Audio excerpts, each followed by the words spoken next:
So I'm here with True Heroes Racing team manager Phil Spencer and rider Murray Hambro.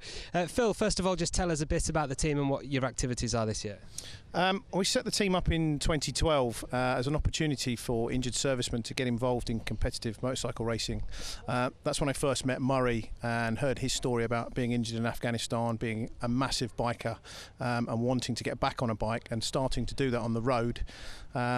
I thought it was safer to come to the track. He has a slightly different opinion, road limit of 70 mile an hour. He's doing slightly more than that on the track now.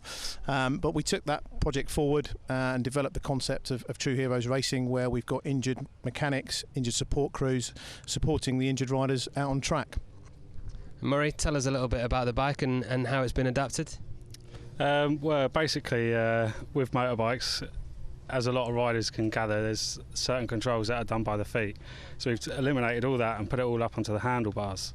What we've got is a button shifter and then a rear thumb brake. Basically, you've got two buttons on the handlebars. You've got the green up top to go up the box and the red button to go down the box. It's got to be kept simple because I'm a simple guy and I like things nice and easy. And the only other thing on the handlebars is the thumb brake underneath for the back brake. We've had to cut the lever short a little bit because I had dramas getting my thumbs round the bars. But other than that, we've got a command unit that's under the seat, which then sends the signal down to the Clicktronic, which is on the side of the bike. It's just a chrome cylinder and an electronic actuator, which then just does a push-pull sort of movement. So it picks up the gears and then pushes it down through the box as and when I need it to. But then the other problem I sort of found that I've been having is just keeping my foot on the pegs. So we've drilled a couple of holes in the boots and we've put some locating studs up through the foot pegs, which sort of keeps my feet roughly where they need to be. Can a fully able-bodied person, are they able to ride this bike too? Yeah, they can. I mean, they shouldn't have any problems, and hopefully the rider I've nominated to take the bike out isn't going to have any problems. What I want him to realise is and be able to talk about is the hand controls and how different it is, and it's a bit alien going from changing gear with your feet, having the back brake on your foot, and just the things that you take for granted, like having your ankles to be comfortable on the bike and stuff like that. So yeah, hopefully it'll be a nice experience for him when he goes out on the track. Okay, well, I have enough trouble on a normal motorcycle, never mind something like this. I'm not daft enough to get up on this, but as Murray said, we both know a guy who is.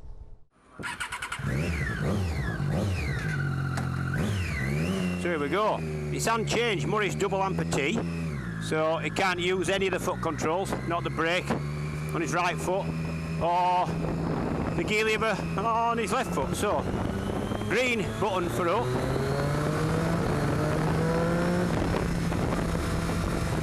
So far it feels alright, actually, I've got to say. Down clear ways, sorry, panic kill.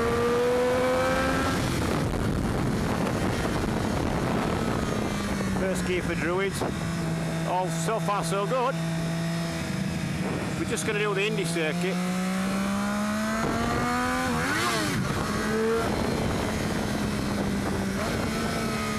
Quite easy to use, actually. It's quite intuitive, I've got to say.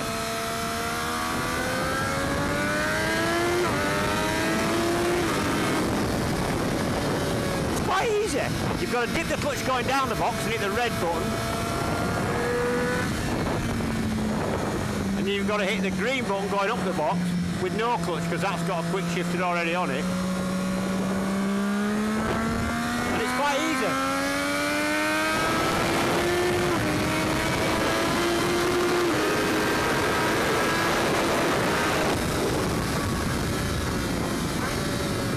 That's quite easy, and I'm enjoying this.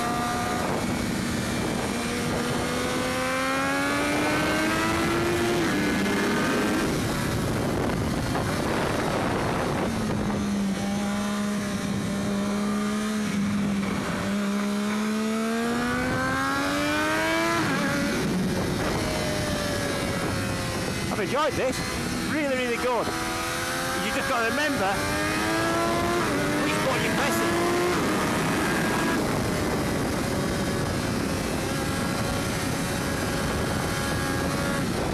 Really, really good. The system works, I've got to say, really well. Very impressed, very smooth. As I said, to go up the box, you just hit the green lever, the green button, sorry, You go down the box, you plug the clutch in, and you hit the red button, and it works really well. Fantastic. Everything else is exactly standard.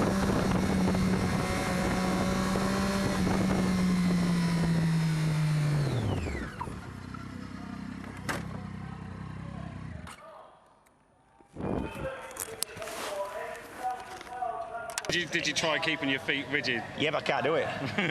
What I did try and do was... That's what I was saying about the boot. Yeah, I tried to keep my foot there and not move them. But you can't. You tend to find you pull your foot back instinctively and then twist your foot out with the ball of your foot on the foot peg. Yeah.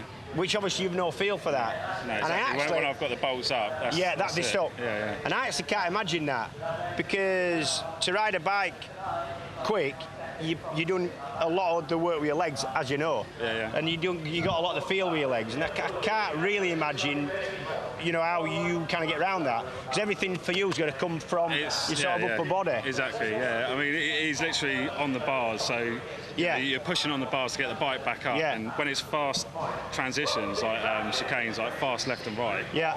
To try and get the bars. Well, up and over. The thing is, in fast transition chicanes, little short chicanes are the worst. Yeah. You're doing more of that with your legs and your arms, so you're having to force it all with counter steering. And actually, in fact, I'm doing it a lot with legs, and I couldn't, in the 2 laps I did, I couldn't stop doing that, because that's just so natural for me to stick the weight through my legs. Yeah. But actually, the controls are working the gears. It's smooth as silk. It is, yeah. It's really smooth. It's actually not that bad. I mean, when people say, does it take long to get used to, 20 minutes. Yeah, I actually quite enjoyed it. And it changes really sharp. It's lovely. Yeah. Having the quick shifter linked to the air shifter, it's instant. But you couldn't do it any quicker than that. I mean, the setup of it is very temperamental. A couple of millimetres either way, and it won't pick up. But when it's working, it is. In actual fact, my mechanics used to give me a roasting all the time for missing gears, and actually with this system, I wouldn't have missed any. So it worked for me. But respect you, mate. Just not, as I say, normally not for that. That's the system that you've obviously come up with that I can see working really well. But actually getting around a track quick without using a lot of your sort of lower body, that would be the difficult thing for me. Yeah.